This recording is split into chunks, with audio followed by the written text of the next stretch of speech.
Olá, sou Adriana Alves Martins. Seja bem-vindo ao mini curso de exercício físico na gestação, apresentado pela Transforma Assessoria de Qualidade de Vida. Hoje nós faremos então a finalização desse mini curso, né? Estamos no terceiro bloco. Vou fazer um breve resumo aí sobre o que foi passado de informações aí, né, nos dois primeiros blocos. O primeiro nós entendemos a gestação. Falamos um pouquinho sobre as mudanças que ocorrem no corpo da mulher. No segundo bloco, nós falamos sobre as necessidades, né, relacionadas ao exercício físico, né, o que deve se considerar durante a prescrição, ou se você é gestante, né, o que você deve considerar aí para praticar, né, os exercícios físicos. E no terceiro bloco agora, né, nós falaremos hoje sobre as recomendações de exercícios nessa fase de gestação e quais os benefícios. Vou fazer um breve resumo, então, do primeiro bloco e do segundo, né? Nós falamos, então, que a gestação é um período de muitas mudanças, né? Um período muito complexo para a mulher. Ela está gerando um novo ser complexo. Nós falamos aí que dura, né, uma gestação cerca de 40 semanas, ocorrendo alterações fisiológicas, alterações hormonais que vão acarretar aí outras alterações, como alterações estruturais, alterações psicológicas, sociais. Temos também mulheres que têm alguns sintomas, né, gestacionais aí, algumas acentuadas, outras não. É uma fase de crescimento e desenvolvimento numa velocidade, né, rápida, né? Falamos um pouco sobre como ela é dividida aí em números, né, de semanas a trimestres para ser estudada aí as modificações na gestante e no bebê. O desenvolvimento, perdão. Aqui nós temos um gráfico de concentração hormonal a cada mês, né, sobre os hormônios HCG, progesterona e estrogênio. Falamos um pouquinho sobre esses hormônios no primeiro bloco, ocitocina, relaxina e prolactina também.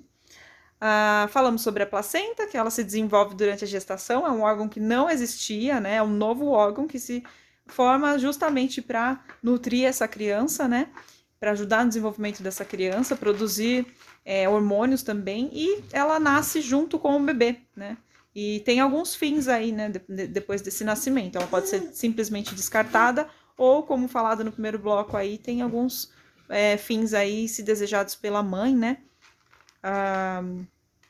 E aqui, para a gente entender, né, uma figura para nós entendermos placenta, útero, líquido amniótico, saco gestacional, perdão. Mais uma figura, mais uma figura com o mesmo intuito, né, de entender o que é o útero, o que é a placenta, o que é o saco gestacional. As mudanças que ocorrem aqui no corpo da mulher, né, tanto de aumento de caixa torácica, a reorganização dos órgãos, o crescimento da criança, a modificação na postura. Aqui, né, falando sobre postura novamente, a coluna, o quadril. Falamos também sobre a diástase, né, esse afastamento dos músculos que é normal ocorrer durante a gestação, porém ele tem que retornar depois da gestação, mas nem sempre retorna naturalmente, né. Às vezes é necessário o tratamento com exercícios, ou se for num grau muito elevado até a cirurgia. Aqui sobre o desenvolvimento do feto, que né, tem uma velocidade de desenvolvimento e crescimento maior do que em toda a vida, né, esse período de gestação. Então, tudo o que cerca, não só a genética, mas também os estímulos que são dados, né, para esse feto, para essa criança, vão acarretar aí, né, consequências para a vida toda. Então, nós podemos determinar as chances de aparecimento de doenças crônicas na idade adulta dessa criança ainda na gestação. Já na gestação nós podemos, né, influenciar aí, né, na saúde dessa criança. Que é a teoria de Bach, né, intrauterina. Nós fizemos aí a finalização desse primeiro bloco refletindo sobre os exercícios, alimentação e hidratação, né, nesse período. No segundo bloco falamos sobre as necessidades da gestante, sintomas, dores, abdômen, assoalho pélvico, preparação para parto e pós-parto. Aqui alguns sintomas que devem ser considerados na prática. O acessório aí para dores, né, talvez trabalhando a musculatura nós consigamos aí atenuar as dores sem precisar usar acessórios. mais musculatura, assoalho pélvico, a necessidade de trabalhar o assoalho pélvico durante esse período, os exercícios físicos que podem atenuar os inchaços também, preparação para o parto e os exercícios aí que podem influenciar também a recuperação dessa mulher no pós-parto. Entraremos então hoje neste vídeo, nesse bloco, né, as recomendações de exercícios físicos e os benefícios dos exercícios. Contraindicações, né, falaremos também, absolutas e relativas, e os benefícios. As recomendações que nós temos, que são mais utilizadas aqui no Brasil, são a do Colégio Americano de Ginecologistas e Obstetras e do Colégio Canadense também. Nós não temos... A nossa recomendação vem, né, desses dois colégios, que orientam aí que o exercício físico em intensidade leve a moderada é considerado prática segura tanto para a mãe quanto para o feto, né? Isso já tem estudos comprovando.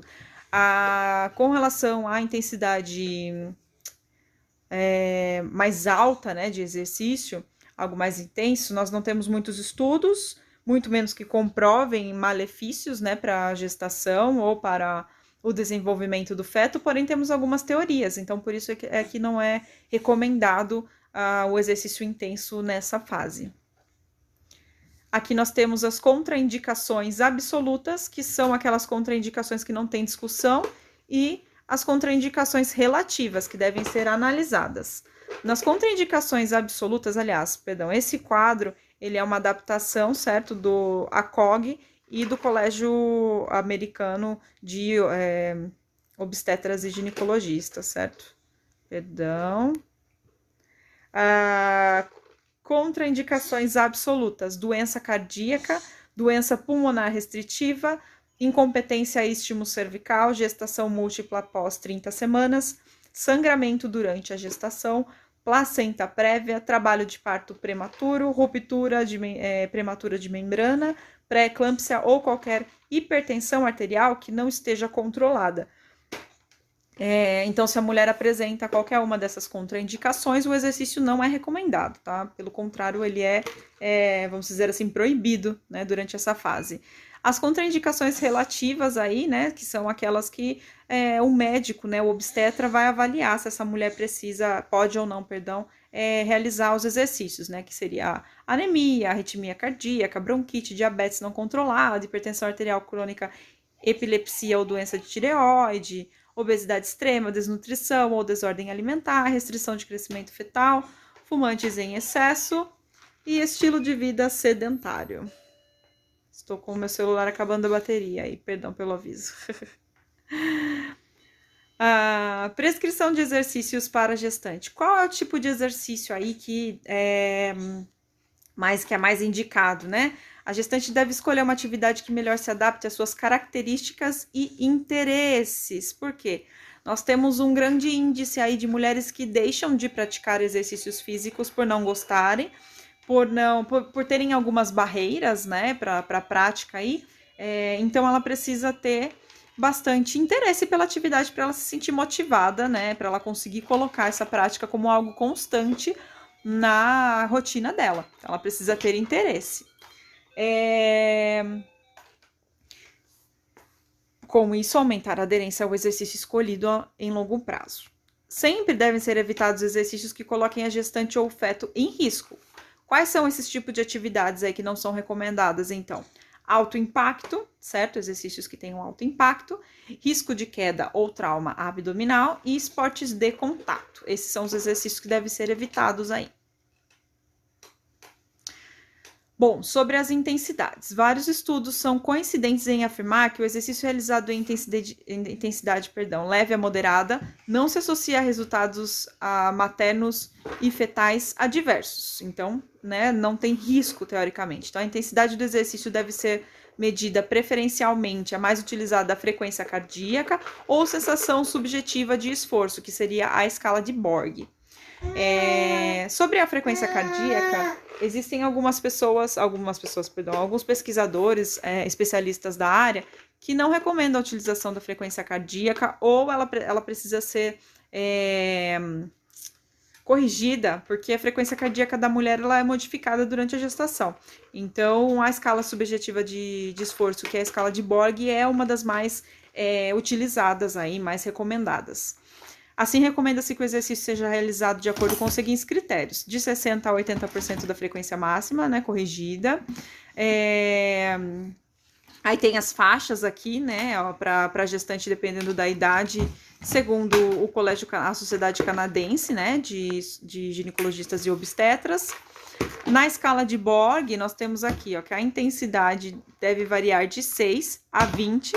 Não, perdão, essa é a escala é de 6 a 20. Então, a intensidade deve ser preferencialmente de 12 a 14 para gestantes, correspondendo a uma atividade leve a pouco cansativa. Ela não pode ser, então, acima de 14. Outra opção mais simples é o talk test, né, que é aquele que a gestante é orientada a observar a sua habilidade de manter uma conversa durante o exercício físico, né? O que assegura que ela está realizando um exercício de intensidade leve a moderada. Se ela não consegue falar, ela está num exercício excessivo, né, um esforço excessivo, e não é o recomendado para essa fase. O Borg, então, nessa escala, essa é uma boa alternativa. Porém, né, apoiam aí alguns pesquisadores que no segundo trimestre gestacional o exercício pode ser realizado em intensidade de 15 a 16. Então, ao invés, né, de parar no 14, ela pode chegar até 16 na escala de Borg, que corresponde a um exercício cansativo, porque é uma fase em que deve se orientar a prática de exercício físico, primeiro de tudo. É uma fase boa para relacionada a condicionamento físico, a atenuação de cansaço, não, né? O cansaço é bem menor nessa fase, a barriga ainda não está grande, então o peso ainda não é grande, né, para ela carregar. Enfim, a melhor fase aí de prática esportiva e não tem tanto risco. Então, é uma boa alternativa aí, então, né, realizar o exercício numa intensidade um pouco maior nessa fase. A frequência e a duração dos exercícios. Mulheres ativas, então, a mulher que já é ativa, né, já era ativa antes da gestação, pode manter ou adaptar sua rotina de exercícios entre 4 a 5 vezes na semana em sessões de 30 minutos ou mais de exercício. Então a nossa recomendação atual do Colégio Americano de Medicina Esportiva para qualquer ser humano, né? De 5 vezes 30 minutos na semana. Então, para somar aí 150 minutos, né? Mulheres previamente sedentárias devem começar um pouco, né, mais devagar, o que é muito legal, né? Porque hoje se fala muito em mulheres sedentárias iniciarem exercício na gestação para controle, né? Para prevenção de doenças, o que antigamente não era recomendado, né? Mulheres que eram sedentárias antes da gestação eram orientadas aí a não praticarem atividade física durante a gestação, com medo, né, que tivesse algum risco. Hoje nós sabemos que não, ela pode, só que ela tem que começar devagar. Então, 15 minutos de exercício aeróbico, 3 vezes por semana. Nós temos poucos estudos falando sobre outras atividades a não ser o exercício aeróbico na gestação, então por isso é que ele é recomendado, certo? 3 vezes por semana de 15 minutos e aumentar gradativamente o tempo de exercícios, por exemplo, acrescentando 5 minutos por semana até o recomendado de 150 minutos de exercício aeróbico por semana ou 30 minutos aí 5 vezes na semana. Devem ser evitados exercícios por períodos prolongados, como exercícios contínuos aí de mais de 60 minutos. Vale lembrar que o ideal é a combinação de exercícios aeróbicos, resistência e alongamento muscular, não só, né, para qualquer ser humano, mas para gestante também. Então, logo, 1 ou 2 sessões de exercício aeróbico na semana podem ser substituídas por um treino de resistência muscular em dias não consecutivos. Então, ela pode fazer 3 dias de exercício aeróbico e 2 dias, por exemplo, de resistência muscular localizada. Precauções e cuidados aí, né? Temos algumas teorias, como, por exemplo, a da temperatura.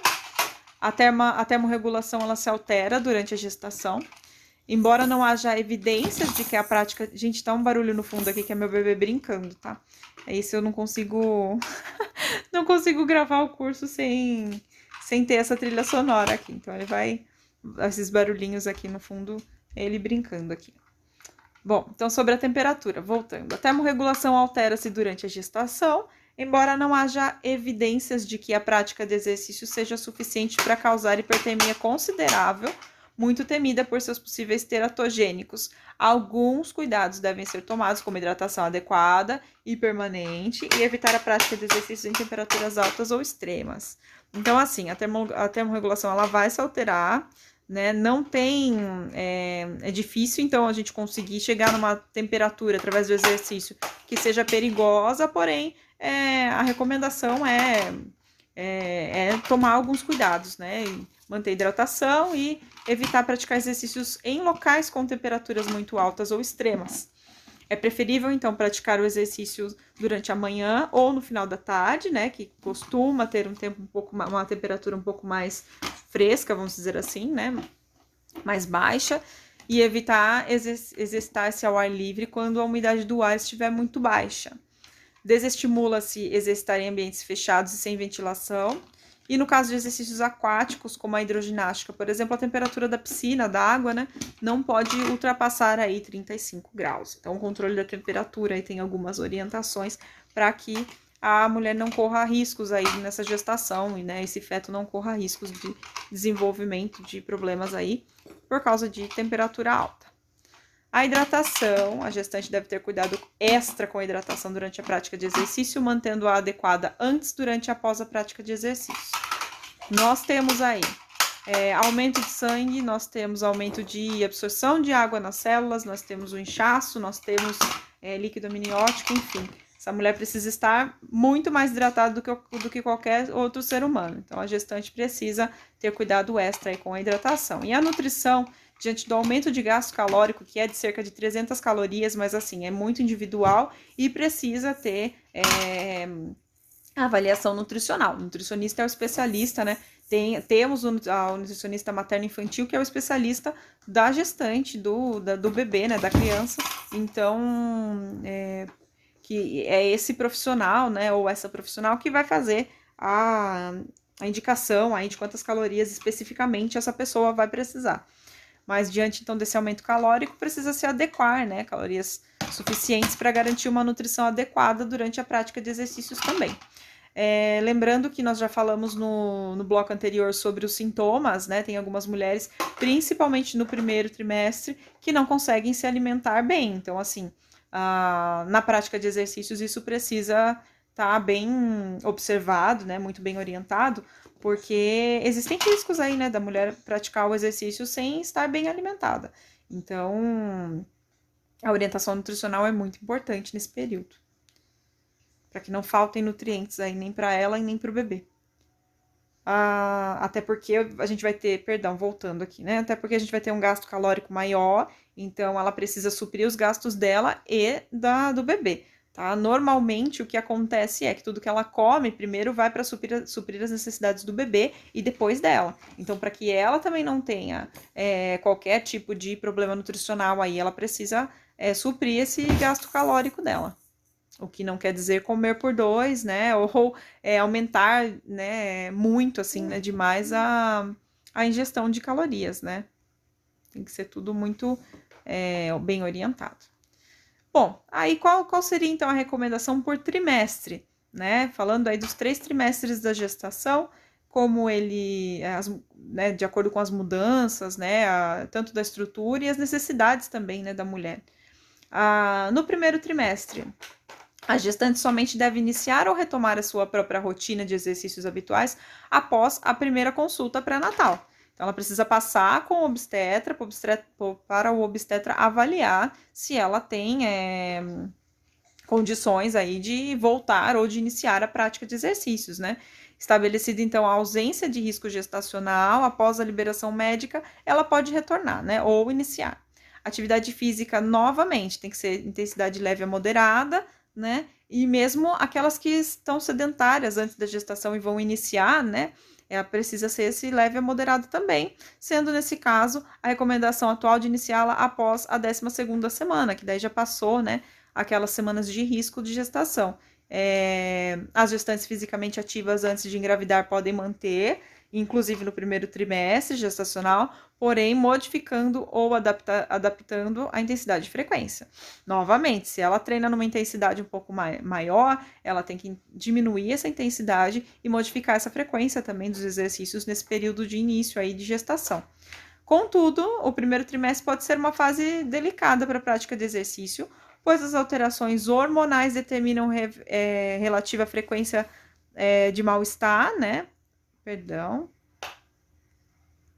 Voltar aqui, aí, mal-estar, como náuseas, vômitos, além de sonolência e indisposição, o que pode dificultar a aderência e a disposição para os exercícios.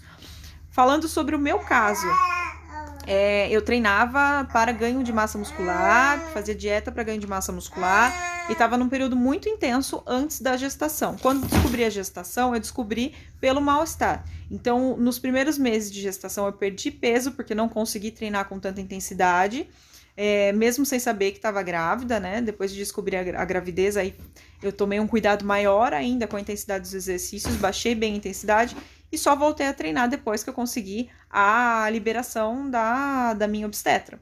Tive mal-estar, não tive vômitos, mas tive um pouquinho de ânsia aí, né? Muita sonolência, fraqueza. Então, no primeiro trimestre, realmente foi mais complicado o treinamento. Porém, no segundo trimestre, eu já consegui manter uma intensidade e uma frequência um pouco maior. Então, é individual, cada mulher passa por esses períodos de uma forma, e deve ser, então, por isso que o treinamento individualizado é muito importante, né? Então, buscar alguém que oriente de forma especializada, alguém que conheça, né, as fases da gestação, que conheça os exercícios específicos, as necessidades, né, é muito importante. No segundo trimestre, em geral, é o melhor período, então, para a prática de exercícios. Esse, no meu caso, foi o período em que eu consegui ganhar massa muscular, né? Então, por quê? A mulher se encontra mais disposta, livre e, em geral, dos inconvenientes do início da gravidez. Mulheres que não praticavam exercícios antes da gestação, essa é uma ótima fase para iniciar, certo? A partir de 20 semanas, com o crescimento acelerado do volume uterino, deve-se ter cuidado com a realização de exercícios em posição supina, por exemplo, barriga para cima, em tempo prolongado, a fim de evitar a síndrome da hipotensão de supina, que é quando há a falta de... Na verdade, assim, a barriga pode ser que ela comprima um pouco a veia cava, e aí vai faltar um pouquinho de... a circulação sanguínea vai ser atrapalhada, né, um pouco para chegar até o coração, e assim vai também ser dificultada para chegar ao cérebro. Então, ocorrem riscos aí até da mulher vai faltar oxigênio também para o desenvolvimento do feto, né? E também acontece de faltar oxigênio no cérebro e a mulher poder desmaiar aí. Então, evitar essa posição supina a partir do segundo trimestre. Os exercícios aeróbicos continuam recomendados para todas as gestantes, mesmo as que eram sedentárias antes da gestação, novamente, né? Desde que sigam as instruções de tipos, intensidade e frequência do exercício escolhido. Quanto ao alongamento, embora recomenda-se para esse período, deve levar em conta alguns cuidados a partir da 10ª semana de gestação. Por quê? Porque ocorre o pico do hormônio relaxina circulante, levando a melhor flexibilidade dos tecidos articulares e ligamentares. Hoje nós temos, na verdade, estudos que comprovam a atuação da relaxina. Espera só.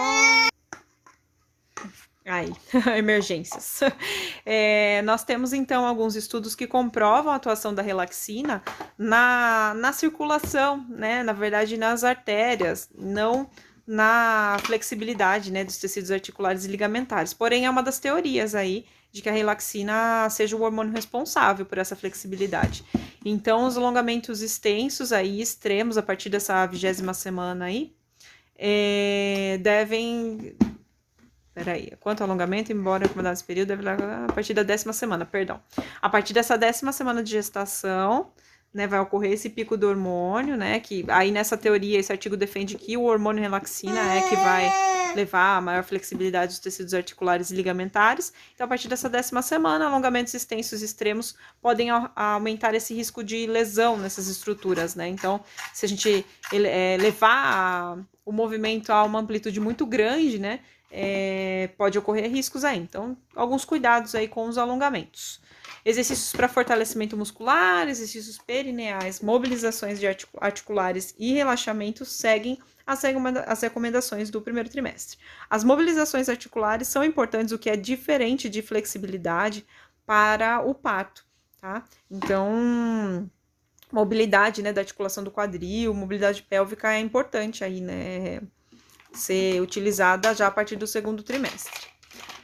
No terceiro trimestre, a gestante naturalmente tende a diminuir a intensidade dos exercícios em função do aumento do peso corporal e outros desconfortos e limitações. Apesar de praticante de exercícios, ela pode sentir dores aí, né, e ter algumas limitações. Então, é normal que ela diminua a intensidade dos exercícios. No entanto, a prática de exercícios leve deve continuar a ser estimulada. Tá? Então, nesse período, pode ser que daí, né, ela não consiga numa intensidade um pouco mais moderada, porém leve, ela ainda tem que continuar a ser estimulada a praticar. Então, atividades aeróbicas na água, como a natação, hidroginástica, caminhadas, são indicadas para manter a capacidade aeróbica. O que não quer dizer que a mulher não possa praticar musculação, por exemplo. Porém, nós temos poucos estudos, novamente, né, na área, então por isso que as recomendações são mais indicadas aí para exercícios aeróbicos, tá? E, é claro, exercícios aí de mobilização, novamente, respiração para preparação para o parto também. Algumas adaptações ao exercício podem ser necessárias nesse período, por exemplo, pedalar em bicicleta ergométrica horizontal pode ser mais confortável para a gestante do que bicicleta ergométrica vertical. Então, são algumas alterações aí que precisam ser observadas pelo conforto. Em toda gestação, a prática de exercícios deve ser confortável para a gestante, ela não pode ser trazer algum tipo de desconforto ou dor.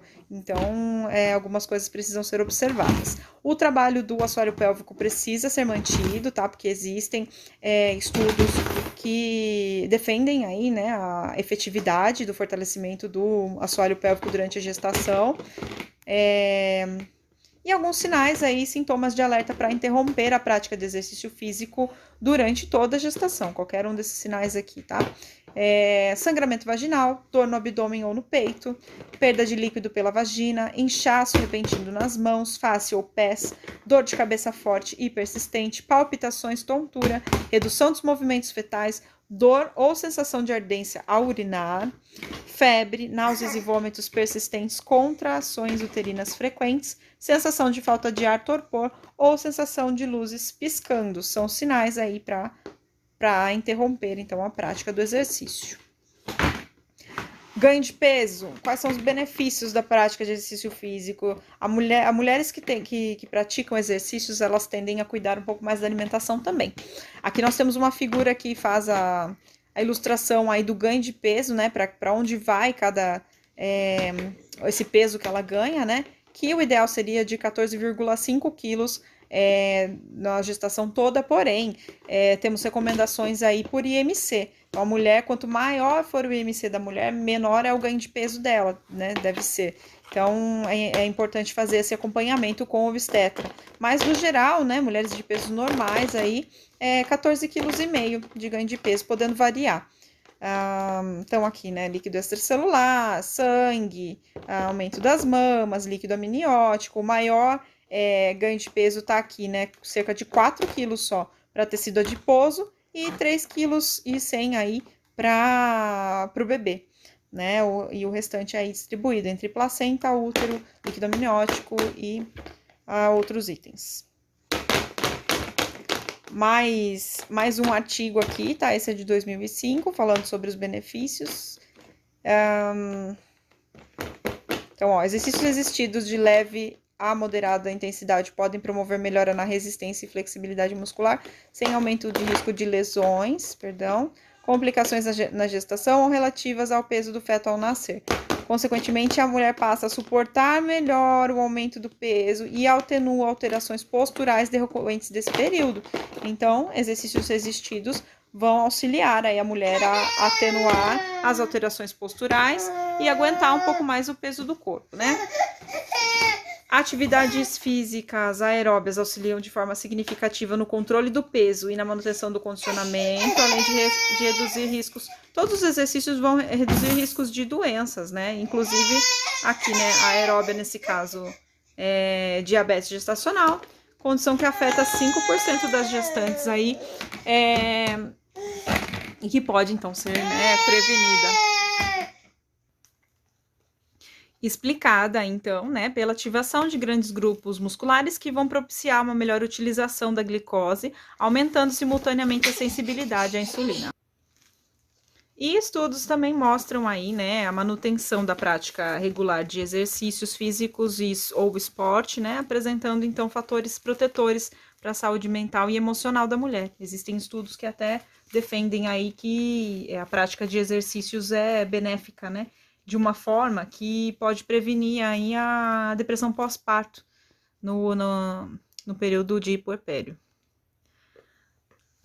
Aqui, que é exatamente o que ele está falando aqui.